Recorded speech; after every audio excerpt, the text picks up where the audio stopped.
ٹھیک ہے. تو اس کی وجہ ایک یہ بھی ہے کہ جو سودی کاروبار میں جو شخص مبتلا ہو جاتا ہے اور پیسہ لیتا دیتا رہتا ہے، تو اگر بعض اوقات ایسا وقت بھی آ جاتا ہے جب کوئی اصلاح کرنے والا اس کو اصلاح کرنے کی کوشش کرے تو ممکن ہے کہ وہ کہہ دے کہ جی یہ ایسے ہی ہے، بس یہ حرام نہیں ہے، تو معاذ اللہ اس کی وجہ سے ممکن ہے کہ وہ کفر میں چلا جائے. تو کفر جو ہے وہ ڈیفینیٹلی آگ میں جانے کی ایک وجہ ہے اور دائمی رہنے کی وجہ ہے. تو فرمایا کہ اس آگ سے ڈرو جو کہ کافروں کے لیے تیار ہے. تو سود جو ہے ایک ذریعہ بن سکتا ہے کسی کو کفر کی طرف لے جانے کا.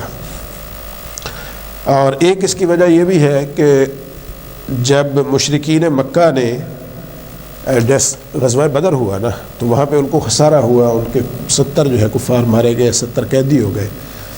تو واپس گئے تو انہوں نے جا کے سود پہ مزید کاروبار کیا اور خوب مال و دولت مزید جمع کیا ایک سال میں. تو پھر اس کے ساتھ جو ہے اسلحہ وغیرہ خرید کے اپنا ساز و سامان تو واپس مدینہ منورہ پر حملہ کرنے کے لیے آئے. تو اس وجہ سے پھر نیکسٹ ٹائم وہ بظاہر جو ہے وہ جیت کے بھی گئے جنگ احد میں.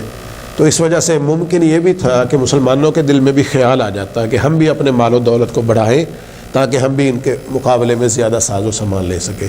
تو یہ وجہ بھی ان کو سود کی طرف لے جا سکتی تھی، جس کی وجہ سے اللہ تعالیٰ نے ان کو منع فرما دیا اور ان آیات کو ان کے غزوہ احد کے ساتھ متصل رکھا.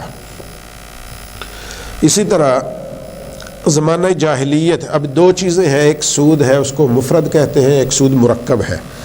زمانہ جاہلیت میں ایک شخص دوسرے شخص کو 1 سال کی مدت کے لیے 10 روپے کی زیادتی پر فرض کر لیں کہ 100 روپے قرض دیتا، اور جب 1 سال یعنی پورا ہو جاتا اور وہ شخص رقم ادا نہ کر پاتا، تو اب کیا ہوتا ہے کہ 1 سال کے بعد چونکہ 110 ہو گئے، ٹھیک ہے، تو وہ اب یہ کرتا ہے کہ آپ کا سود جو ہے 110 روپے پہ پڑے گا. یعنی جو مین اماؤنٹ تھی اس پہ سود نہیں رہا، بلکہ جو سود تھا وہ بھی ایڈ ہوا اور اس پہ سود ہو گیا.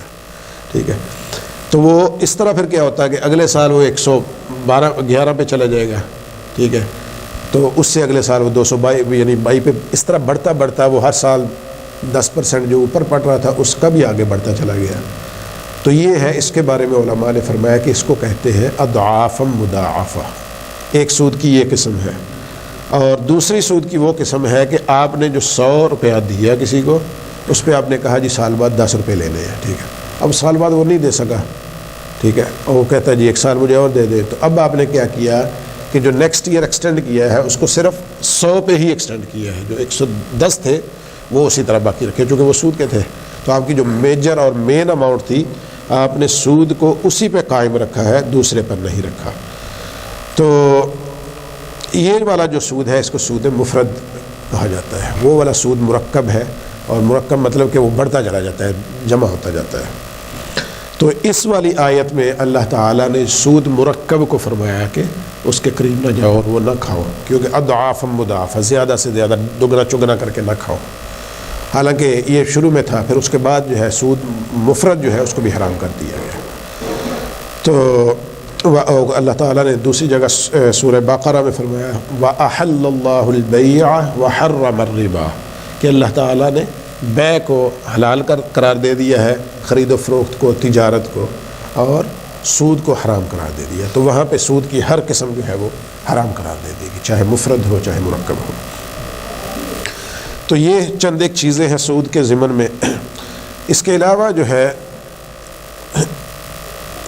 ایک حدیث شریف بھی ہے جس میں سونا، چاندی، گندم، جو، کھجور اور نمک، ان 6 چیزوں کا ذکر کیا گیا ہے، اور ان کے بارے میں فرمایا ہے کہ ان کی مثل میں زیادتی اور ادھار کے ساتھ یعنی کاروبار کرنا. کاروبار سے مراد یہ ہے کہ اس کو بڑھا کے لینا یا دینا وہ منع کیا گیا ہے. یعنی اگر آپ نمک کسی سے لیں اور اس کے عوض میں اس کو بڑھا کے نمک دیں تو پھر وہ حرام ہوگا. اسی طرح اگر گندم لیں، کھجور لیں، جو لیں، سونا اور چاندی لیں، تو یہ 6 چیزیں حدیث شریف میں ذکر ہیں. تو بعض علماء نے فرمایا ہے کہ یہ صرف انہی 6 تک محدود ہے، اور اکثریت یہ کہتی ہے کہ ہر چیز پر ہے جو بھی سیم جنس کی ہو تو اس کو سود قرار دیا جائے گا، چاہے وہ سونا چاندی ہو چاہے مال و دولت ہو. آج کے دن میں تو ہمارا نوٹ چلتا ہے نا، تو نوٹ نہ تو سونا ہے نہ چاندی ہے، تو ان 6 چیزوں میں کسی میں بھی نہیں آتا. اس کے لیے الگ سے حدیث شریف بھی ہے جس میں آقا کریم صلی اللہ علیہ وسلم نے فرمایا ہے کہ 1 دینار کو 2 دیناروں اور 1 درہم کو 2 درہم کے بدلہ میں فروخت نہ کیا جائے. تو وہاں پہ پھر جو ہے منی کہہ لیں آپ یا جو کرنسی ہے اس میں بھی ممانعت آ گئی ہے. تو گویا کہ کوئی بھی چیز ہے جو بڑھا کے سیم جنس کی آپ لیں اور دیں، یعنی ایک تھوڑی گدلی چیز ہے فرض کر لیں یا تھوڑی کھوٹے سکے ہیں وہ دے کے آپ نئے سکے لے لیں. اور جیسے ادھر ہوتا تھا آئی تھنک پاکستان میں بھی، یہاں پہ ممکن ہوتا ہو یا نہ ہو، کہ نوٹ عید شبرات پہ جو ہے بچوں کو نئے نوٹ دینے کے لیے وہ کاپیاں لاتے تھے ہمیں. تو اگر تو بینک سے مل جائیں تو بہرحال مفت میں وہ 100 کے عوض 100 ملتا تھا، اور اگر باہر سے وہ جو بیٹھے ہوتے تھے لوگ لے کے ان سے لیں تو پھر وہ تھوڑے پیسے زیادہ لیتے تھے. تو یہ ایگزیکٹلی اس میں آ جاتا ہے سود میں. تو یہ چند ایک چیزیں ہیں سود کے ضمن میں، اور اس سے ہمیں اس ہر حال میں ہمیں بچنے کی کوشش کرنی چاہیے، کیونکہ یہ صریحاً ممنوع ہے اور حرام ہے. اور اس کی جو وجوہات ہیں وہ جیسے ہم نے ابھی پڑھ لی کہ یہ انسان کو معاذ اللہ کفر تک لے جا سکتا ہے. تو اس وجہ سے، اور جب مسلمان ابتدائی حالت میں اسلام پھیل رہا تھا، جب وہ حقیقتاً ضرورت میں تھے، مجبوری میں تھے، تو اس وقت جب ان کو منع کر دیا گیا ہے، تو آج کے دن جب ہم شاید اتنی زیادہ ضرورت میں نہ ہو، مجبوری تو بعض اوقات آ جاتی ہے لیکن شاید اتنی زیادہ جب ہر طرف سے وہ لاچار تھے تو اس وقت منع کر دیا گیا ہے، تو آج کے دن پھر ہمیں اس سے زیادہ احتیاط کی ضرورت ہے. اب اس کے بعد اللہ تعالیٰ نے ارشاد فرمایا وَسَارِعُوا إِلَى مَغْفِرَةٍ مِّن رَّبِّكُمْ وَجَنَّةٍ عَرْضُهَا السَّمَاوَاتُ وَالْأَرْضُ أُعِدَّتْ لِلْمُتَّقِينَ. فرمایا اور اپنے رب کی مغفرت کی طرف جلدی کرو، اپنے رب کی بخشش کی طرف جلدی کرو. وَجَنَّةٍ اور جنت کی طرف بھی جلدی کرو. عَرْضُهَا السَّمَاوَاتُ وَالْأَرْضُ جس کی چوڑائی جو ہے وہ آسمانوں اور زمین کے برابر ہے. زمینوں آسمانوں کی چوڑائی کے برابر جس کی چوڑائی ہے، اس جنت اور اللہ کی مغفرت کی طرف جلدی کرو. اعدت للمتقین جو کہ متقین کے لیے تیار کی گئی ہے. ابھی ہم نے پڑھا کہ اعدت للکافرین تھا پہلے، اور وہ کیا تھا کہ واتقوا النار التی، کہ اس آگ سے بچو جو کافروں کے لیے ہے. اور یہاں پہ جنت کا ذکر ہوا تو فرمایا اعدت للمتقین، یہ متقین مسلمان مومن جو ہیں ان کے لیے تیار کی گئی. اور وہ کون سے لوگ ہیں؟ اللہ تعالیٰ نے فرمایا الذین ينفقون فی السراء والضراء، یہ وہ لوگ ہیں جو خوشحالی میں بھی اور تنگ دستی میں بھی خرچ کرتے رہتے ہیں. والکاظمین الغیظ اور غصے کو پی جانے والے ہیں. والعافین عن الناس اور لوگوں کو معاف کر دینے والے ہیں. یہ صفات جو ہے جس شخص میں بھی ہو، فرمایا کہ وہ اس جنت کا مستحق ہو جائے گا. واللہ یحب المحسنین اور فرمایا کہ اللہ تعالیٰ احسان کرنے والوں کو پسند فرماتا ہے. والذین اذا فعلوا فاحشۃ اور وہ لوگ جو اگر کوئی برائی کر بیٹھے، اگر کسی فواحش میں مبتلا ہو جائے، کوئی گناہ کبیرہ یا صغیرہ کر بیٹھے، او ظلموا انفسہم جو اپنے آپ پر ظلم کر بیٹھے، ذکر اللہ تو وہ اللہ تعالیٰ کا ذکر کرے، یعنی اللہ تعالیٰ سے معافی مانگے، اس کو یاد کرے. فاستغفروا لذنوبہم اور اپنے گناہوں کی معافی مانگے. ومن یغفر الذنوب الا اللہ اور اللہ کے علاوہ کون ہے جو گناہوں کو معاف کرنے والا ہے؟ اللہ تعالیٰ کی بارگاہ کے علاوہ کون سی بارگاہ ہے، کون سی جائے پناہ ہے، کون سی چوکھٹ ہے جہاں سے معافی مل سکتی ہے؟ وَلَمْ يُصِرُّوا عَلَى مَا فَعَلُوا وَهُمْ يَعْلَمُونَ اور فرمایا کہ وہ اپنے گناہ پر اصرار نہیں کرتے، اس پر ڈٹے نہیں رہتے. وَهُمْ يَعْلَمُونَ اس حال میں کہ وہ جانتے ہیں کہ گناہ ہو گیا ہے، اس کے بعد پھر اس گناہ پر ڈٹے نہیں رہتے، بلکہ فی الفور اللہ کو یاد کرتے ہیں، اس کی بارگاہ میں معافی کے طلبگار ہو جاتے ہیں. تو اب یہ والے جو لوگ ہیں ان کے لیے کیا ہے؟ فرمایا اولئک جزاؤہم مغفرۃ من ربہم، یہی وہ لوگ ہیں جن کے لیے ان کے رب کے پاس مغفرت ہے، بخشش ہے. وجنات تجری من تحتها الانہار اور اللہ تعالیٰ کے ہاں ان کے لیے ایسے باغات ہیں جن کے نیچے نہریں بہتی ہیں. خالدین فیہا، ہمیشہ ہمیشہ انہی کے اندر رہیں گے۔ وَنِعْمَ أَجْرُ الْعَامِلِينَ، اور نیک کام کرنے والوں کی کیا خوب ہی جزا ہے، ان کے لیے کیا اچھی جزا ہے کہ ایسی جنتوں میں رہیں گے جن کے نیچے نہریں بہتی ہوں گی، اللہ تعالیٰ کی مغفرت اور بخشش کے مستحق ہوں گے۔ اب ان آیات مبارکہ میں اللہ تعالیٰ نے اپنی مغفرت کی طرف بلایا ہے۔ پہلے سود سے منع کیا اور فرمایا کہ جو سود لیتے ہیں، سود دیتے ہیں، ان کاروبار میں مبتلا ہوتے ہیں، جو کھاتے ہیں اس کو بڑھا چڑھا کے، فرمایا کہ ایسے لوگ جو ہیں، اس کے بعد ان کو ڈرایا گیا، فرمایا گیا کہ آگ سے ان کو ڈرنا چاہیے جو کافروں کے لیے تیار کردہ ہے، اور اس کے بعد یہ بھی فرمایا گیا کہ اللہ اور اس کے رسول کی اطاعت کرو، اور یہاں پہ فرمایا گیا کہ وَسَارِعُوا إِلَىٰ مَغْفِرَةٍ مِّن رَبِّكُمْ، اللہ تعالیٰ کی بخشش کی طرف جلدی کرو۔ تو یہاں سے ہمیں معلوم یہ ہوتا ہے کہ کوئی بھی نیکی ہو، کوئی بھی اچھا کام ہو تو ہمیں ہمیشہ اس کے لیے جلدی کرنی چاہیے۔ ہمیں کبھی بھی سستی سے کام نہیں لینا چاہیے کہ بس اب اس کو کل کر لیں گے، اس کو پرسوں کر لیں گے، کیونکہ جتنی سستی ہوتی جائے گی تو ممکن ہے کہ وہ ہم اس نیکی سے محروم کر دیے جائیں ہماری سستی کی بنا پر۔ اور پھر جنت کے بارے میں، اب جنت کے بارے میں اللہ تعالیٰ نے ارشاد فرمایا وَجَنَّةٍ عَرْضُهَا السَّمَاوَاتُ وَالْأَرْضُ، کہ اس جنت کی طرف بھی جلدی کرو جس کی چوڑائی آسمانوں اور زمینوں کے برابر ہے۔ تو اب جس جنت کی چوڑائی آسمانوں زمینوں کے برابر ہے، آپ امیجن کریں کہ اس کی لمبائی کتنی ہوگی، کتنی لمبی وہ جنت ہوگی۔ آج کے دن میں ہم صرف ایک یہ زمین پر رہتے ہوئے ہیں، ہم دیکھتے ہیں کہ آسمان جو ہے ساری زمین پہ جہاں پہ بھی چلے جائیں ہمیں آسمان نظر آتا ہے، تو صرف ایک زمین پہ رہتے ہوئے خدا جانے یہ کتنا بڑا لمبا چوڑا ہے۔ اگر باقی سیاروں پہ جا کے دیکھا جائے تو وہاں پہ بھی ڈیفینیٹلی ہوگا۔ تو اس کی لمبائی چوڑائی کیا ہے اللہ ہی بہتر جانتا ہے، پھر زمینوں کی لمبائی چوڑائی کتنی ہے اللہ ہی بہتر جانتا ہے۔ تو فرمایا کہ اس جنت کی طرف جلدی کرو جس کی چوڑائی اتنی ہے، تو چوڑائی جتنی ہے تو پھر لمبائی کتنی ہوگی۔ تو اس جنت کے لیے ہمیں ہر وقت کوشش کرتے رہنا چاہیے۔ تو اس کے ساتھ پھر اللہ تعالیٰ نے خصوصیات بھی بیان فرما دی ہے کہ ایسے لوگ جو اللہ کی راہ میں خوشحالی میں بھی خرچ کرتے ہیں اور تنگ دستی میں بھی خرچ کرتے ہیں، کیونکہ آقا کریم صلی اللہ علیہ وسلم نے یہ قسم اٹھا کے فرمایا تھا کہ میں قسم اٹھاتا ہوں اللہ کی جس کے قبضہ قدرت میں میری جان ہے، جو بندہ اللہ کے راہ میں خرچ کرتا ہے اس کا مال کم نہیں ہوتا، اس کا مال بڑھتا ہے۔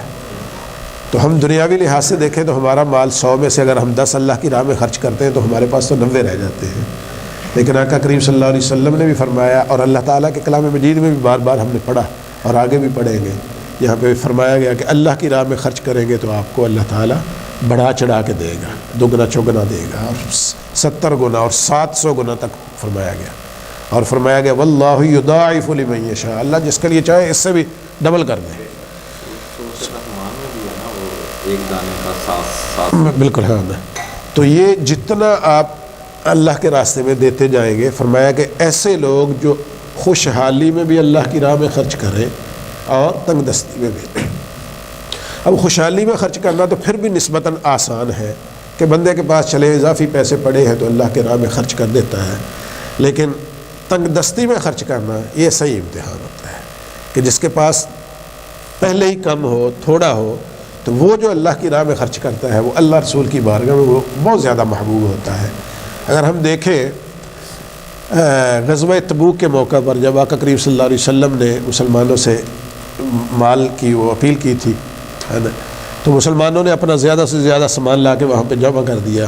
تو معروف روایات ہیں کہ حضرت عمر اس دن جو ہے اپنا آدھا مال گھر میں گئے اور ہر چیز کا آدھا آدھا کیا اور لا کے آقا کریم صلی اللہ علیہ وسلم کی بارگاہ میں پیش کر دیا۔ تو آقا کریم صلی اللہ علیہ وسلم نے پوچھا کہ اے عمر اپنے گھر میں کیا چھوڑ کے آیا؟ تو انہوں نے عرض کیا یا رسول اللہ صلی اللہ علیہ وسلم بالکل آدھا جو میں لے کے آیا ہوں اتنا ہی گھر چھوڑ کے آ گیا، اور دل میں سوچ کے آ رہے تھے کہ آج جو ہے میں حضرت ابو بکر صدیق رضی اللہ تعالی عنہ پر بازی لے جاؤں گا آج۔ اب دیکھیں یہ ہے وَسَارِعُوا إِلَىٰ مَغْفِرَةٍ مِّن رَبِّكُمْ وَجَنَّةٍ، کہ اللہ کی بخشش کی طرف اور اس کی جنت کی طرف جلدی کرنا، کوشش کرنا، یہ ہے کوشش۔ کہ حضرت عمر فاروق رضی اللہ تعالیٰ عنہ سوچ رہے ہیں کہ آج میں حضرت ابو بکر صدیق پر نیکی میں سبقت لے جاؤں گا، اور حضرت ابو بکر صدیق بھی صدیق تھے، تو وہ جب آئے ہیں تو وہ سارے کا سارا مال جو ہے وہ اپنا اٹھا کے لے آئے، یہاں تک کہ روایات میں آتا ہے کہ سوئی تک گھر میں نہیں چھوڑی، اور دیواروں کو ٹٹول کے دیکھتے تھے کہ کوئی چیز جو کوئی کیل کوئی میخ کوئی چیز رہ نہ گئی ہو گھر میں، تو ہر چیز لے کے آ گئے۔ تو آقا کریم صلی اللہ علیہ وسلم نے پوچھا کہ اے ابو بکر گھر میں کیا چھوڑا؟ تو آپ عرض کرنے لگے کہ اللہ و رسول، اللہ اور اس کا رسول گھر میں چھوڑ دیا ہے، تو فیملی کے لیے یہی کافی ہے۔ تو یہ ایک طریقہ تھا کہ اللہ کی بخشش کی طرف، اللہ کی جنت کی طرف جلدی کرنے کا، سبقت لے جانا، وَسَارِعُوا إِلَىٰ مَغْفِرَةٍ مِّن رَّبِّكُمْ، تو اس کے لیے بڑھ چڑھ کے کوشش کرنا یہ صحابہ کرام علیہم الرضوان کا ہمیشہ سے ہوتا تھا۔ اور پھر وہی وقت تھا، اب یہ تو چونکہ دو بڑی بزرگ ہستیاں ہیں جن کا واقعہ بہت زیادہ مشہور ہے، اور اسی غزوہ میں تھا کہ ایک صحابی ہے تو سارے دن انہوں نے جو محنت مزدوری کی تھی، اس کی ان کو جو چند کھجوریں ملی تھی اس کے عوض میں ان کی مزدوری کے طور پہ، تو شام کو آئے تو آ کے آقا کریم صلی اللہ علیہ وسلم کی بارگاہ میں انہوں نے وہ پیش کر دی، تو کہنے لگے کہ یا رسول اللہ صلی اللہ علیہ وسلم یہ سارے دن کی میری مزدوری ہے۔ تو آقا کریم صلی اللہ علیہ وسلم نے وہ کھجوریں پکڑی اور پورا جو ڈھیر لگا ہوا تھا مسجد نبی کا سب کے اوپر ڈال دی، تو خوشی کا اظہار، مطلب یہ تھا کہ خوشی کا اظہار بھی کیا، اور فرمایا کہ یہ مال جو ہے یہ دل سے دیا ہوا، اور یہ ہے وَالدَّرَّا، جو تنگی میں مال دیا گیا ہے، جو تنگی میں دیا گیا ہے وہ اللہ تعالیٰ کی بارگاہ میں بھی اور اس کے پیارے حبیب صلی اللہ علیہ وسلم کی بارگاہ میں بھی اتنا مقبول ہے کہ وہ سب سے اوپر رکھ دیا گیا اور اس پر فخر کیا گیا۔ اور اسی طرح پھر آقا کریم صلی اللہ علیہ وسلم نے فرمایا القاسب حبیب اللہ، کہ کمانے والا جو ہے، محنت کرنے والا، وہ اللہ کا حبیب ہے۔ تو کوئی اللہ کا حبیب لے کے آیا تھا تو اللہ کے حبیب نے لے کے سب سے اوپر ڈال دیا۔ تو یہ ہے خوشحالی میں بھی اللہ کے راستے میں خرچ کرنا اور تنگی میں بھی۔ اب ہوتا کیا ہے نارملی ہم دیکھتے ہیں یہاں پہ کہ ہم مساجد میں فرض کر لیں کوئی 10 پاؤنڈ 20 پاؤنڈ جتنی جس کی توفیق ہے وہ لگا دیتے ہیں، اسٹینڈنگ آرڈر کی صورت میں دیتے ہیں، یا فرائیڈے میں آتے ہیں نماز کے لیے دے گئے، ویسے آتے جاتے دیتے ہیں، الحمدللہ دوست ظاہر تعاون کرتے ہیں تو یہ سسٹم چلتے ہیں۔ تو بعض اوقات کیا ہوتا ہے کہ لوگ جو ہے خدا نخواستہ کوئی مسئلہ آیا، کوئی فرض کر لیں کوئی چیز گھر میں لینی پڑ گئی، کوئی مجبوری آن پڑی، ایمرجنسی آ گئی، تو سب سے پہلے کیا کرتے ہیں کہ وہ مسجد والا کاٹ دیتے ہیں، ہے نا۔ تو حالانکہ یہ وَالدَّرَّا ہے کہ تنگی آئی ہے تو آپ اللہ کے راستے میں خرچ کریں جس کی برکت سے اور آئے گا۔ تو ہم لوگ کیا کرتے ہیں سب سے پہلے یہ کاٹتے ہیں کہ اچھا یہ والا نہ بھی دیا تو خیر ہے یہ تو چل جائے گا، تو باقی جو معاملات ہیں وہ نہیں رکنے چاہیے، یہ رک جانا چاہیے، اس کی خیر ہے نا۔ پتہ نہیں مناسب ہے کہ نہیں، اس کے بارے میں ایک لطیفہ بھی پاکستان میں شاید ہم لوگوں نے سن رکھا ہوگا، ہے نا۔ ہاں نا، وہ ایک لطیفہ بنا ہوا تھا کہ وہ ایک بندہ تھا نا، وہ فقیر مانگتا تھا تو اس کو دیتا تھا، جب بھی وہاں سے گزرتا نا تو غالباً اس کو کہہ لیں آپ 50 روپے دے کے جاتا، تو کافی عرصہ گزرا تو اس نے اس کے پیسے کم کر کے نا 40 روپے کر دیے، پھر کچھ عرصہ گزرا 30 کر دیے وہ کم کرتا جا رہا ہے۔ تو اس نے کہا کہ تمہیں کیا مسئلہ ہوا، تم کم کرتے جا رہے ہو؟ کہنے لگا جی پہلے تو 50 دیتا تھا، اکیلا بندہ تھا، میری جاب تھی، تو اس نے کہا اب کم کیوں کیے پھر تم نے؟ کہنے لگا جی اب میری شادی ہو گئی تو پھر میں نے 10 کم کر دیے۔ اب مزید کیوں کم کر دیا؟ کہنا جی میرا ایک بچہ ہو گیا، تو دوسرا بچہ ہو گیا، تو کرتے کرتے وہ جو ہے اس نے کہا لگتا ہے کچھ دیر بعد پھر مجھے آپ کو دینے پڑے گی۔ تو ایسی صورتحال ہوتی ہے کہ سب سے پہلے جو ہے بندہ اللہ کے راستے میں جو دے رہا ہے اس کو بندہ کینسل کرتا ہے، حالانکہ اللہ تعالیٰ نے فرمایا ہے کہ آپ اس میں جلدی کرو، اللہ کے راستے میں دینے کے لیے آپ جلدی کرو اس کے راستے میں۔ تو تنگی ہو خوشحالی ہو، اور یہ آپ آزما کے دیکھ لیں کہ تنگی میں جب آپ دیتے ہیں نا تو اس کا رزلٹ آپ کو زیادہ جلدی بھی آتا ہے اور زیادہ بھرپور آتا ہے۔ آپ تنگی میں دے کے دیکھیں کبھی، تو مشکل میں جب آپ دیتے ہیں، یہ بڑے بڑے بزرگوں کے اقوال ملتے ہیں کہ ان کو پوچھیں نا کہ آپ جو ہے ہمیشہ مطلب قناعت بھی ہوتی تھی، ایک تو مین چیز تو قناعت ہوتی تھی، ٹھیک ہے، جو ہم اپنے اوپر اپنی جو خواہشات کا لوڈ ڈالتے ہیں یہ کم ہوتا تھا پہلے، ہے نا۔ تو دوسرا یہ ہے کہ جو سلجھے ہوئے یا کہہ لیں یا علماء تھے یا بزرگ لوگ تھے بعض پرانے، ان کے اگر واقعات پڑھیں تو ان میں یہ بھی ملتا ہے کہ جب بھی کوئی مشکل آتی تھی تو فی الفور اللہ کی راہ میں صدقہ کیا کرتے تھے، تو اس صدقے کی وجہ سے اللہ تعالیٰ ان کو مزید دیتا تھا، مزید دیتا تھا۔ تو اس طرح پھر سلسلہ چلتا رہتا تھا. غالباً حضرت موسیٰ علیہ السلام کا یا حضرت عیسیٰ علیہ السلام کا ایک واقعہ بھی ہے اسی طرح کا کہ وہ ایک شخص تھا, انہوں نے آ کے شکایت کی کہ اے نبی اللہ, جب سے پیدا ہوا وہ آج تک کبھی جو ہے نا پیٹ بھر کے کھانا نصیب نہیں ہوا, تو آپ اللہ تعالیٰ کی بارگاہ میں دعا کریں کہ یا اللہ مجھے پیٹ بھر کے کھانا تو دے دے. تو اللہ کے نبی نے اللہ کی بارگاہ میں دعا کی تو ان کو جواب یہ دیا گیا کہ اس بندے کی عمر میں نے زیادہ لکھ دی تھی, اس کا رزق کم لکھا تھا, تو اب اس کو پورا کرنے کے لیے اس کو کم دیتا ہوں تاکہ اس کی عمر کے ساتھ پورا ہو. تو اللہ کے نبی نے اس بندے کو بتا دیا کہ اللہ تعالیٰ نے یہ فرمایا ہے. تو کہنے لگے کہ اے اللہ کے نبی آپ یوں کریں کہ اللہ کی بارگاہ میں دعا کریں کہ یا اللہ ایک ہی دفعہ مجھے پیٹ بھر کے دے دے, اس کے بعد جو ہوگی دیکھی جائے گی. تو انہوں نے دعا کی اللہ تعالیٰ کی بارگاہ میں, تو اللہ تعالیٰ کی طرف سے ان کو رزق دے دیا گیا. تو اب کیا ہوا کہ وہ شخص جیسے کھانے بیٹھا, ادھر باہر سے اس کو لیے صدا آئی کہ اللہ کے نام پہ جو ہے مجھے بھی دے. تو اس شخص نے کیا کہ کھانے میں سے ظاہر ایک ہی دفعہ مل گیا تھا کافی, تو اس نے تھوڑا سا اٹھا کے باہر دے دیا. اس نے کہا بس مجھے جتنا ملنا تھا پیٹ بھر جائے گا, تو یہ تھوڑا سا اضافی ہے اللہ کے راستے میں دے دیا. تو نیکسٹ ڈے حضرت موسیٰ علیہ السلام گزرے, کچھ یعنی ظاہر ایک دو دن تو ویسے گزر جاتے ہیں بندے کے, کچھ دنوں بعد اللہ کے جو نبی تھے وہاں سے گزرے, تو انہوں نے دیکھا کہ اس بندے کے پاس تو ماشاءاللہ وافر رزق موجود ہے ابھی تک. تو بہت متعجب ہوئے, کچھ دیر مزید انتظار کیا, دیکھا تو اسی طرح. تو اللہ تعالیٰ کی بارگاہ میں جا کے دعا کی اور عرض کیا کہ یا اللہ تو نے تو فرما دیا تھا کہ اس کا سارے کا سارا دے دیا, اس کو ختم ہو گیا. تو اللہ تعالیٰ نے فرمایا کہ اس بندے نے میرے ساتھ تجارت کر لی تھی, سودا کر لیا تھا, اس نے چونکہ میرے راستے میں دے دیا تھا تو اب میں اس کو بڑھا کے دے رہا ہوں واپس, ٹھیک ہے نا. تو جیسے جیسے اس کو اور ملتا ہے وہ اور دیتا ہے, تو پھر اس کو اور ملتا ہے. تو جب تنگی میں جب دیا جاتا ہے تو پھر اللہ تعالیٰ اور زیادہ بڑھا کے ہمیں واپس کرتا ہے. یہ اللہ تعالیٰ کا وعدہ ہے, قرآن پاک میں ہمارے ساتھ اللہ کا وعدہ ہے. 10 گنا تو بار بار وعدہ ہے, اور 70 گنا تک ہے دنیا میں, 700 گنا تک ہے آخرت میں, پھر 70 اور 700 گنا کا وعدہ ہے, اور اس سے زیادہ بلا حساب و کتاب بھی ہے. تو یہ ساری چیزیں جو ہے یہ ہمیں بتاتی ہیں کہ اللہ کے راستے میں خرچ کرنے کے لیے اللہ کے راستے میں ہر وقت اور اس کی بخشش کے طلبگار رہنا چاہیے. اس سے جب بھی کوئی, اس سے اگلی آیات کو اگر ہم دیکھیں اور پہلے انہی آیات کو آگے چلتے ہوئے اگر ہم دیکھیں تو اس کے بارے میں اس کے جو مفہوم ہے مغفرت اور جنت, دو چیزیں یہاں پہ ذکر ہوئی ہے. تو مغفرت اور جنت کا حصول جو ہے اس کے بارے میں چند ایک اقوال بھی ہیں. اس کے بارے میں فرمایا کہ اس چیز کی طرف جلدی کرو جس سے تمہیں اپنے رب کی مغفرت حاصل ہو, اور رب کی مغفرت جو ہے وہ اس کے احکام پر عمل پیرا ہونے سے ہے. ایک چیز تو یہ ہوگی.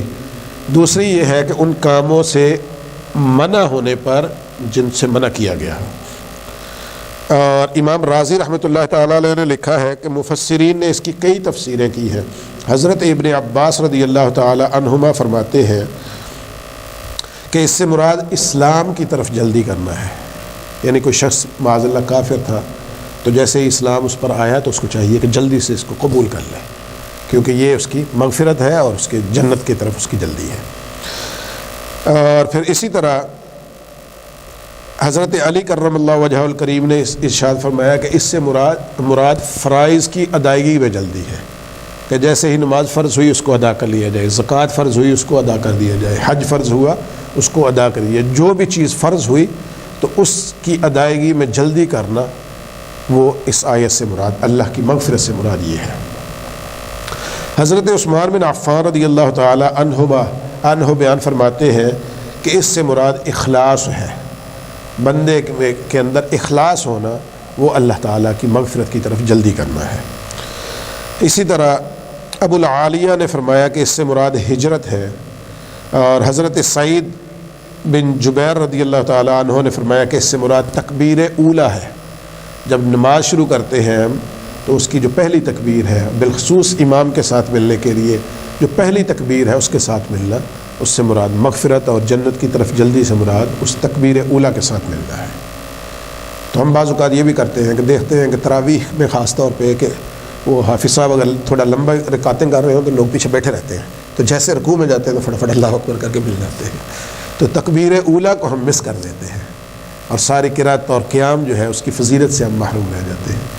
تو فرمایا کہ اللہ کی مغفرت اور جنت کی طرف جلدی کرنے سے مراد تکبیر اولیٰ ہے۔ اسی طرح اس سے مراد ایک جہاد بھی ہے۔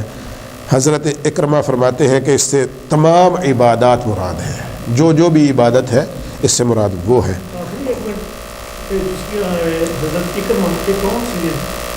ابو جہل بیٹے، تو یہاں پہ ان کا ساتھ لکھا نہیں ہوا، لیکن ایک تو معروف وہ ہے، تو یہاں ممکنہ طور پہ تو انہی کا نام ہے، کیونکہ صحابہ کرام کا زیادہ چل رہا ہے نا پیچھے ذکر، تو انہی کا ہونا چاہیے۔ اگر کوئی اور بھی ہے تو اللہ تعالیٰ ان پہ بھی رحم فرمائے اور ان پہ راضی ہو، ان کے ساتھ بھی۔ اسی طرح اللہ تعالیٰ نے پھر اس کے بعد یہ ارشاد فرمایا کہ جنت کی طرف جلدی کرو۔ تو یہ والی چیزیں جو ہیں ان میں سے کچھ تو میں نے بیان کر دی ہے کہ اس کی چوڑائی جو ہے اگر اتنی ہے 7 آسمانوں زمینوں کے برابر، تو اس کی لمبائی جو ہے وہ کیا ہوگی۔ تو اللہ تعالیٰ نے ارشاد فرمایا کہ بطائنها من استبرق، جنت کے تکیوں کے استر جو ہے وہ موٹے ریشم کے ہوں گے، اور استر جو ہے وہ بیرونی غلاف سے، جس کو ہم وہ بولتے ہیں نا ہمارے تکیہ جو ہوتا ہے سرہانہ، ایک ہم اس کے اوپر غلاف چڑھاتے ہیں، ایک اس سے پہلے جو روئی کو کنٹرول کرنے کے لیے وہ ہوتا ہے انسائیڈ والا، تو وہ جو ہے وہ موٹی ریشم کے ہوں گے۔ حالانکہ نارملی ہم جو گھروں میں ڈالتے ہیں تو ہم زیادہ خوبصورت کون سا لیتے ہیں جو اس کے بعد میں اوپر ڈالتے ہیں، وہ نارملی وہ تو ایک وائٹ سا ہوتا ہے انسائیڈ۔ تو اگر جنت میں جو تکیے ملیں گے وہ ان کے انسائیڈ والا اگر اتنا موٹا اور خوبصورت ہوگا، ریشم کا بنا ہوا، تو جو باہر والے ہیں وہ کتنے خوبصورت ہوں گے۔ تو جنت جو ہے وہ اتنی خوبصورت ہوگی، اس کی طرف جلدی کرنے کا حکم دیا گیا۔ فرمایا کہ اسی طرح یہ آیت 7 آسمانوں اور 7 زمینوں کو اگر پھیلا دیا جائے ایک جگہ رکھ کے، تو فرمایا کہ جتنی یہ بنے گی جگہ اتنی جنت کی چوڑائی بن جائے گی، ٹھیک ہے۔ تو اس کی لمبائی جو ہے وہ خدا ہی بہتر جانے کی کتنی ہوگی۔ حضرت یعلا بن مرہ بیان فرماتے ہیں کہ میری حمص میں ہرقل کے قاصد سے ملاقات ہوئی، وہ اس وقت بہت بوڑھا ہو چکا تھا۔ اس نے کہا کہ میں رسول اللہ صلی اللہ علیہ وسلم کے پاس ہرقل کا مکتوب لے کر گیا تھا۔ میں نے کہا آپ اس جنت کی طرف دعوت دیتے ہیں جس کا عرض 7 آسمانوں اور زمین کے برابر ہے، تو پھر دوزخ کہاں ہے؟ ہرقل کا قاصد تھا، وہ کہنے لگا کہ جی میں تو وہاں پہ لے گیا تھا، تو میرا سوال یہ ہے کہ دوزخ کہاں ہے؟ تو آپ نے فرمایا سبحان اللہ، جب رات آتی ہے تو دن کدھر جاتا ہے، سورج کدھر چلا جاتا ہے۔ یعنی وہ قاصد تھا، آقا کریم صلی اللہ علیہ وسلم کی بارگاہ میں حاضر ہوا تو کہنے لگا کہ یا رسول اللہ آپ تو، اس نے تو ظاہر نام لے کے کہا ہوگا، ظاہر ہے وہ مسلمان نہیں تھا اس وقت، تو اس نے کہا ہوگا اے محمد صلی اللہ علیہ وسلم، آپ جو دعویٰ کرتے ہیں کہ 7 آسمانوں اور 7 زمینوں کے جتنی جنت کی چوڑائی ہے، تو اگر یہ ساری کی ساری تو جنت ہوگی تو جہنم کدھر ہے؟ تو آقا کریم صلی اللہ علیہ وسلم نے ارشاد فرمایا کہ جب رات ہوتی ہے تو سورج کدھر ہوتا ہے؟ اس کا یہ تو مطلب نہیں ہے کہ سورج ہے ہی نہیں، سورج ہے تو صحیح، کسی دوسری سائڈ پہ ہے۔ تو اسی طرح جنت جو ہے وہ اوپر ہے اور جہنم جو ہے وہ نیچے ہے۔ تو 7 آسمانوں 7 زمین، یہ 7 آسمانوں کی بلندی پہ جنت ہوگی، اور تحت الثری جس کو کہتے ہیں 7 آسمانوں 7 زمینوں کے نیچے جہنم کی گہرائی، اور جہنم جو ہے وہ وہاں پہ ہوگی۔ تو یہ ہے جنت جس کے بارے میں ہم پڑھ رہے ہیں۔ رسول اللہ صلی اللہ علیہ وسلم کے ارشاد کا مطلب یہ ہے کہ جب فلک گردش کرتا ہے تو دنیا کی ایک جانب دن ہوتا ہے اور دوسری جانب رات ہوتی ہے، اسی طرح جنت 7 آسمانوں کے اوپر ایک جانب بلندی میں ہے اور دوزخ 7 زمینوں کے نیچے پستی میں ہے۔ حضرت انس رضی اللہ تعالی عنہ سے روایت ہے کہ جنت 7 آسمانوں کے اوپر عرش کے نیچے ہے، تو وہاں پہ جنت ہوگی۔ اس کے بعد اللہ تعالیٰ نے ارشاد فرمایا کہ الذین ينفقون فی السراء والضراء، کہ ایسے لوگ جو اللہ کے راستے میں خوشحالی میں بھی اور تنگی میں بھی خرچ کرتے رہتے ہیں۔ تو اس کے بھی کئی معنی بیان کیے گئے ہیں۔ ایک معنی ہے کہ آسانی اور مشکل میں، دوسرا معنی یہ ہے کہ صحت اور مرض میں، کہ جب صحت مند ہوتے ہیں تب بھی اللہ کی راہ میں خرچ کرتے ہیں، جب مریض ہو جاتے ہیں تب بھی اللہ کی راہ میں خرچ کرتے ہیں، ٹھیک ہے۔ تیسرا معنی یہ ہے کہ زندگی اور موت کے بعد وصیت، کہ زندگی میں خود خرچ کرتے رہتے ہیں اور جیسے ہی مرنے کے قریب ہوتے ہیں تو وصیت کر جاتے ہیں کہ میرے مال میں سے اتنا مال جو ہے وہ اللہ کی راہ میں خرچ کرتا ہے۔ تو ایک اس کا معنی یہ بھی ہے۔ چوتھا معنی یہ بھی ہے کہ شادی اور غمی میں، یعنی خوشی ہو یا غمی ہو، کوئی بھی لمحہ ہو، تو اس خوشی میں بھی خرچ کرتے ہیں اور غمی میں بھی خرچ کرتے ہیں۔ پانچواں اس کا معنی یہ بھی ہے کہ اپنی اولاد اور قرابت داروں پر خرچ کرنا کہ اس سے خوشی ہوتی ہے، اور دشمنوں پر خرچ کرنا جو کسی خوشی کا باعث نہیں بنتا ہے، کہ آپ کا دشمن بھی مجبوری میں ہے تو آپ اس پہ بھی خرچ کرتے ہیں جو بظاہر خوشی کا باعث نہیں بنتا، اور آپ اپنی فیملی پہ، رشتہ داروں پہ خرچ کرتے ہیں جو کہ خوشی کا باعث بنتا ہے۔ تو دونوں صورتوں میں آپ خرچ کرتے ہیں تو اللہ کی راہ میں ہی ہوتا ہے۔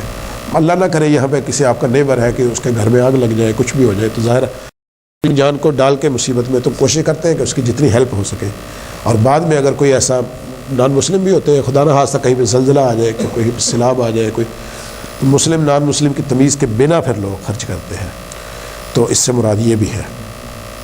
اور چھٹا معنی اس کا یہ ہے کہ مہمانوں پر خرچ کرنا اور مصیبت زدہ لوگوں پر، یعنی مہمان جو ہیں جو آپ نے بلائے ہیں، جو آپ کے ظاہر ہے کوئی اچھے تعلق والے ہیں، تبھی وہ مہمان ہوں گے نا، تو ان پہ آپ خرچ کرتے ہیں تو خوشی ہوتی ہے، اور جو مصیبت زدہ ہے، مشکل میں ہے، اس پہ آپ کو اس لحاظ سے جو کسی کے آنے پہ مہمان نوازی پہ خوشی ہوتی ہے، ظاہر وہ والی تو نہیں ہوتی، تو مجبور بندہ ہوتا ہے۔ تو دونوں صورتوں میں آپ خرچ کرنا، تو اس سے مراد فی السراء والضراء ہے۔ تو یہ 6 معنی یہاں پہ اس کے بیان ہوئے ہیں۔ اس کے بعد پھر یہ ہے کہ غصہ پینے والے لوگ، والکاظمین الغیظ، ایسے لوگ جو غصے کو پی جاتے ہیں، والعافین عن الناس، اور لوگوں کو معاف کر دینے والے، واللہ یحب المحسنین، اور اللہ تعالیٰ احسان کرنے والوں کو پسند فرماتا ہے۔ اب غصہ جو ہے یہ ایک ایسی چیز ہے جو ایک حقیقت ہے، اور اس کو ضبط کرنا جو ہے یہ دنیا کا مشکل ترین کام ہے۔ آقا کریم صلی اللہ علیہ وسلم نے صحابہ کرام علیہم الرضوان سے پوچھا تھا نا کہ تم میں سے سب سے زیادہ جری پہلوان کون ہے؟ پہلوان تمہارے نزدیک جو ہے سب سے طاقتور پہلوان کون ہے؟ تو کہنے لگے کہ یا رسول اللہ وہی ہے جو کسی دوسرے اپنے مقابل کو پچھاڑ دے۔ تو آقا کریم صلی اللہ علیہ وسلم نے فرمایا نہیں، سب سے زیادہ طاقتور وہ ہے پہلوان، یعنی طاقتور کہ جو اپنے غصے پہ قابو پا لے، جو غصے کی حالت میں اپنے آپ پہ قابو پا لے، فرمایا کہ سب سے زیادہ طاقتور وہ ہے۔ تو اسی طرح پھر اگر ہم دیکھیں کہ امام ابو داؤد رحمۃ اللہ تعالیٰ علیہ، انہوں نے روایت کیا کہ حضرت معاذ بن جبل رضی اللہ تعالیٰ عنہ بیان کرتے ہیں کہ 2 آدمی نبی پاک صلی اللہ علیہ وسلم کے سامنے لڑ رہے تھے، ان میں سے ایک شخص بہت شدید غصہ میں تھا اور یوں لگتا تھا کہ غصہ سے اس کی ناک پھٹ جائے گی۔ تو نبی پاک صلی اللہ علیہ وسلم نے فرمایا کہ مجھے ایک ایسے کلمے کا علم ہے کہ اگر یہ شخص یعنی جو غصے والا ہے وہ کلمے کو پڑھ لے تو اس کا غصہ جاتا رہے گا، اس کا غضب جو ہے ختم ہو جائے گا۔ حضرت معاذ رضی اللہ تعالی عنہ نے پوچھا کہ یا رسول اللہ صلی اللہ علیہ وسلم وہ کلمہ کون سا ہے؟ تو آپ صلی اللہ علیہ وسلم نے ارشاد فرمایا کہ اس شخص کو چاہیے کہ یہ کہے اللہم انی اعوذ بک من الشیطان الرجیم۔ نارملی ہم اعوذ باللہ من الشیطان الرجیم پڑھتے ہیں، تو بیسیکلی یہی ہے، اسی معنی میں ہے لیکن الفاظ کے تھوڑے سے چینج کے ساتھ ہے، اللہم انی اعوذ بک من الشیطان الرجیم۔ تو حضرت ابو ذر رضی اللہ تعالی عنہ بیان کرتے ہیں کہ رسول اللہ صلی اللہ علیہ وسلم نے ارشاد فرمایا کہ جب تم میں سے کوئی شخص غصہ میں ہو تو اگر وہ کھڑا ہو تو اس کو چاہیے کہ بیٹھ جائے، پھر اگر اس کا غصہ ہو دور ہو جائے تو بہتر ہے، اگر پھر بھی نہ ہو تو بیٹھا ہوا ہے اس کو چاہیے کہ وہ لیٹ جائے تو اس سے غصہ کم ہو جاتا ہے۔ تو یہ آقا کریم صلی اللہ علیہ وسلم نے چونکہ فرمایا تو اس کا مطلب یہ ہے کہ یہ اوتھینٹک ہے، بندہ اگر آزما کے دیکھے تو ڈیفینیٹلی اس سے فائدہ ہوگا کہ اگر آپ کھڑے ہیں تو بیٹھ جائیں، غصہ ڈیفینیٹلی چلا جائے گا، اگر پھر بھی نہ جائے تو فرمایا کہ لیٹ جائے۔ اور اسی طرح یہ بھی فرمایا گیا ہے کہ پانی پی لیا جائے۔ ایک روایت حضرت عطیہ رضی اللہ تعالی عنہا بیان فرماتی ہے کہ رسول اللہ صلی اللہ علیہ وسلم نے ارشاد فرمایا کہ غصہ شیطان کے اثر سے ہے، ٹھیک ہے، اور شیطان جو ہے وہ آگ سے پیدا کیا گیا اور آگ پانی سے بجھائی جاتی ہے۔ تو فرمایا جب تم میں سے کسی شخص کو غصہ آئے اس کو چاہیے کہ وضو کر لے، تو وضو کے ذریعے بھی غصہ چلا جاتا ہے۔ تو یہ چند ایک احادیث ہیں جن کے ذریعے ہم نے ابھی سنا اور پڑھا کہ غصہ جو ہے اس کو کیسے دور کیا جا سکتا ہے۔ اس کے بعد پھر تھا والعافین عن الناس، کہ لوگوں کو معاف کرنے والے لوگ ہوتے ہیں، یہ لوگ ہوتے ہیں۔ اور دوسری ایک جگہ اللہ تعالیٰ نے فرمایا کہ وَإِذَا مَا غَضِبُوا هُمْ يَغْفِرُونَ، فرمایا کہ جب وہ غضبناک ہو جاتے ہیں تو پھر وہ معاف کر دیتے ہیں، یعنی غصہ کی حالت میں آتے ہیں تو معاف کر دیتے ہیں۔ تو حضرت عائشہ صدیقہ رضی اللہ تعالی عنہا بیان کرتی ہیں کہ رسول اللہ صلی اللہ علیہ وسلم بے حیائی کی باتیں طبعاً کبھی بھی نہیں کیا کرتے تھے، نہ تکلفاً اور نہ ہی بازار میں بلند آواز سے باتیں کرتے، اور برائی کا جواب برائی سے کبھی بھی نہیں دیتے تھے، لیکن معاف کر دیتے اور درگزر فرماتے تھے۔ اللہ اکبر۔ حضرت عائشہ صدیقہ رضی اللہ تعالی عنہا سے ہی ایک اور روایت ہے کہ نبی پاک صلی اللہ علیہ وسلم پر جو بھی زیادتی کی گئی، میں نے کبھی بھی آپ کو اس زیادتی کا بدلہ لیتے ہوئے نہیں پایا، بشرط کہ اللہ تعالیٰ کی حدود کو پامال نہ کیا گیا۔ حدود اللہ کو اگر پامال کیا گیا ہو تو ظاہر ہے اس کی جو سزا بنتی ہے وہ دی جاتی۔ تو جب بھی آقا کریم صلی اللہ علیہ وسلم فرماتی ہے کہ جب بھی آقا کریم صلی اللہ علیہ وسلم کو کسی دو چیزوں کا اختیار دیا جاتا تو آپ ہمیشہ آسان چیز کو لیتے تھے، ہمیشہ آسان چیز کو لیتے تھے، بشرط کہ وہ گناہ میں شامل نہ ہو۔ یہ ایسے ہی ہے جیسے ابھی پہلے جب پاکستان میں گیس آئی، سوئی گیس، تو مساجد میں گیزر لگا دیا گیا ہے نا، تو جو بزرگ ہوتے تھے بابے وہ آتے تو کہتے جی گرم پانی سے ہم وضو نہیں کریں گے کیونکہ اس سے ثواب پورا نہیں ملے گا، ہمیں ثواب کم ہو جائے گا ہمیں۔ تو اتنا ان کا وہ یقین ہوتا تھا کہ ہمیں چونکہ پانی تو ٹھنڈے پانی سے وضو کرنا ہے تو ثواب تبھی ملے گا۔ تو اس حدیث سے ہمیں پتہ ہے کیا چلتا ہے کہ اگر دو چیزیں ہوں تو ان میں سے جو بھی آسان ہو آقا کریم صلی اللہ علیہ وسلم ہمیشہ اس کو اختیار فرماتے تھے، بشرط کہ اس میں گناہ کا پہلو نہ ہو۔ اسی طرح حضرت عائشہ صدیقہ رضی اللہ تعالی عنہ بیان کرتی ہیں کہ جب بھی رسول اللہ صلی اللہ علیہ وسلم کو دو چیزوں کا، یہ ایک اور روایت ہے، دو چیزوں کا اختیار دیا گیا تو آپ نے ان میں سے آسان کو ہمیشہ اختیار فرمایا، بشرط کہ وہ گناہ نہ ہو۔ اگر وہ گناہ ہوتی تو آپ سب سے زیادہ اس سے دور رہتے۔ رسول اللہ صلی اللہ علیہ وسلم نے کبھی اپنی ذات کا انتقام نہیں لیا، ہاں اگر اللہ کی حدود کو پامال کیا جاتا تو آپ اس کا انتقام ضرور لیتے۔ میمون بن مہران روایت کرتے ہیں، یہ امام قرطبی رحمۃ اللہ تعالی علیہ نے انہوں نے اس کو نقل کیا ہے، یہ ایک واقعہ ہے، یہ جو آیات ہم ابھی پڑھ رہے ہیں اس کے ضمن میں۔ حضرت میمون بن مہران روایت کرتے ہیں کہ ایک دن ان کی باندی ایک پیالہ لے کر آئی جس میں گرم گرم سالن تھا، اور ان کے پاس اس وقت مہمان بیٹھے ہوئے تھے، اور جب وہ باندی پیالہ لے کے قریب آئی تو اس کا پاؤں ٹھوکر کھا گیا، اور وہ پیالہ جو ہے شوربہ وہ سارا کا سارا گر گیا۔ میمون نے اپنی اس باندی کو مارنے کا ارادہ کیا، یعنی کہ اس کی پٹائی کرنے کا ارادہ کیا، تو باندی نے کہا کہ اے میرے آقا، اللہ تعالیٰ کے اس قول پر عمل کیجئے، والکاظمین الغیظ، اللہ تعالیٰ کے ایسے بندے ہوتے ہیں جو غصے کو پی جاتے ہیں۔ تو میمون نے کہا کہ میں نے اس پر عمل کر لیا اور میں نے غصے کو پی لیا۔ تو انہوں نے فوراً جواب دیا کہ ٹھیک ہے، میں نے اس پر عمل کیا اور میں اپنے غصے کو پی لیتا ہوں۔ اس کے بعد اس باندی نے کہا کہ آپ اس پر بھی عمل کیجئے، والعافین عن الناس، کہ اللہ کے بندے ہوتے ہیں پھر لوگوں کو معاف کر دیتے ہیں، یعنی صرف غصہ تو پی لیا ہے لیکن آپ معاف نہ کریں۔ تو کہا کہ اللہ کے بندے ہوتے ہیں جو لوگوں کو معاف کر دیتے ہیں۔ تو میمون نے کہا کہ میں نے تمہیں معاف بھی کر دیا۔ تو اب آپ دیکھیں کہ وہ باندی بھی پڑھی لکھی تھی نا حدیث، جس کو قرآن پاک کی تعلیم تو تھی، اگرچہ وہ نوکرانی تھی لیکن اس کو اتنا پتہ تھا قرآن پاک۔ تو آگے سے کہنے لگی کہ اس آیت میں اللہ نے یہ بھی فرمایا ہے واللہ یحب المحسنین، کہ اللہ تعالیٰ احسان کرنے والوں کو پسند فرماتا ہے۔ تو میمون کہنے لگے کہ ٹھیک ہے، میں نے تجھ پر احسان کیا، جا تو آزاد ہے۔ تو یہ لوگ ہوتے تھے کہ جو بجائے غلطی کی سزا کے ان کو معاف کر دیا، اور ایسا معاف کیا کہ آزاد بھی کر دیا۔ اور اس کے لیے پھر ظاہر ہے جو اس مائی صاحبہ جو تھی کہہ لیں کہ ان کو بھی پتہ تھا کہ میں نے کیسے اللہ تعالیٰ کی آیات جو ہے، ظاہر ان کو پتہ تھا تو اس پر عمل کی وہ التجا کر سکتی تھی، اگر اس کو خود سے پتہ ہی نہ ہوتا تو وہ بھی ڈرتی بیچاری سائڈ پہ لگ جاتی ہے اور اس کی پٹائی بھی ہو جاتی۔ تو یہاں سے ہمیں یہ بھی پتہ چلتا ہے کہ اللہ تعالیٰ کے کلام کی ہم تلاوت کریں، اس کو سمجھیں، تو ہمیں دنیا و آخرت میں ہر جگہ فائدہ ہے، ہر جگہ فائدہ ہے۔ تو اللہ کے بندے بھی ایسے تھے کہ جو غصے پہ کنٹرول کیا، پھر معاف بھی کیا اور پھر آزاد بھی کر دیا۔ حضرت امام قرطبی رحمۃ اللہ تعالیٰ علیہ بیان کرتے ہیں کہ رسول اللہ صلی اللہ علیہ وسلم نے ارشاد فرمایا کہ جب قیامت کا دن ہوگا تو اللہ عز و جل کے سامنے ایک منادی ندا کرے گا کہ جس نے اللہ کے پاس کوئی بھی نیکی بھیجی ہو وہ آگے بڑھے، تو اس وقت صرف وہی شخص آگے بڑھ سکے گا جس نے کسی کی خطا کو معاف کیا ہوگا، کسی کی غلطی کو معاف کیا ہوگا، تو اس ندا کے جواب میں صرف وہی لوگ آگے بڑھ سکیں گے۔ تو یہ چند ایک چیزیں ہیں اس ضمن میں جو آج ہم نے پڑھی ہیں۔ اللہ تعالیٰ سے دعا ہے کہ اللہ تعالیٰ ہمیں ان پر عمل پیرا ہونے کی بھی توفیق عطا فرمائے، اور ہمیشہ ہمیں اپنے غصے پہ کنٹرول کرنے کی، کیونکہ غصہ جو ہے یہ بہت زیادہ مصیبتوں کی جڑ ہے۔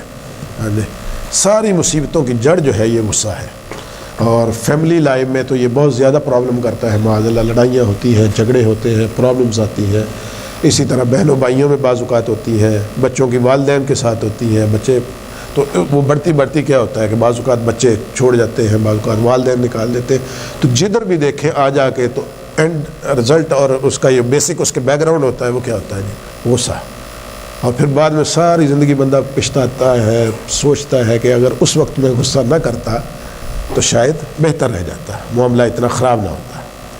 تو زوجین میں بھی یہی ہوتا ہے، میاں بیوی میں ہوتا ہے کہ ایک دوسرے سے بات خدا نہ خواستہ جھگڑا ہو گیا، وہ بڑھتا رہتا ہے آپس میں، معاذ اللہ بعض اوقات طلاقیں ہو جاتی ہیں۔ پھر بعد میں دونوں سوچتے ہیں بیٹھ کے کہ کیا تھا کہ اگر اس بات کو نہ کیا جاتا، کیا تھا اگر میں صبر کر جاتا یا کر جاتی۔ تو یہ غصہ جو ہے یہ بہت بڑی مصیبت ہے۔ اسی وجہ سے آقا کریم صلی اللہ علیہ وسلم نے فرمایا کہ تم میں سب سے زیادہ طاقتور وہی ہے جو اپنے غصہ پر قابو پا جائے۔ تو ریسلر بیسیکلی آپ کہہ لیں، پہلوان وہی ہے جو غصے پہ قابو پا لے۔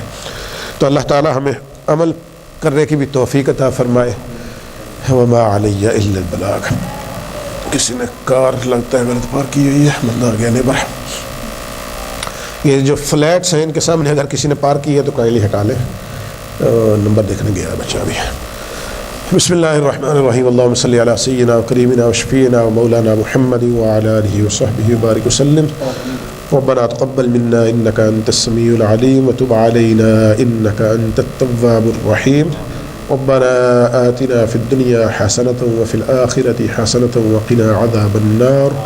یا الہ العالمین، ہم نے کلام مجید کی جن آیات کی تلاوت کی ہے میرے مولا، ان کا ترجمہ پڑھا ہے، ان کی تفسیر پڑھی ہے، تیرے پیارے حبیب صلی اللہ علیہ وسلم کے فرامین ہم نے پڑھے اور سنے ہیں، ان سب پر ہمیں عمل پیرا ہونے کی توفیق عطا فرما میرا مولا۔ ہمیں قرآن پاک کا نور عطا فرما، قرآن پاک کے ہمیں سمجھ بوجھ عطا فرما میرے مولا۔ ہمیں قرآن پاک کی تلاوت کرتے رہنے کی توفیق عطا فرما، قرآن پاک کی تلاوت کے ساتھ اس کو سمجھنے کی بھی توفیق عطا فرما میرے مولا۔ اس کو سمجھ کر اس پر عمل پیرا ہونے کی بھی توفیق عطا فرما یا الہ العالمین۔ قرآن پاک کے نور سے ہمارے چہروں کو منور فرما، ہمارے سینوں کو منور فرما، ہماری فیملیز کو، ہمارے گھروں کو منور فرما، ہماری آل اولاد کو اس سے منور فرما میرے مولا۔ ہمارے آباء و اجداد جو بھی اس دنیا سے جا چکے ان سب کی قبروں کو قرآن پاک کے نور سے منور فرما۔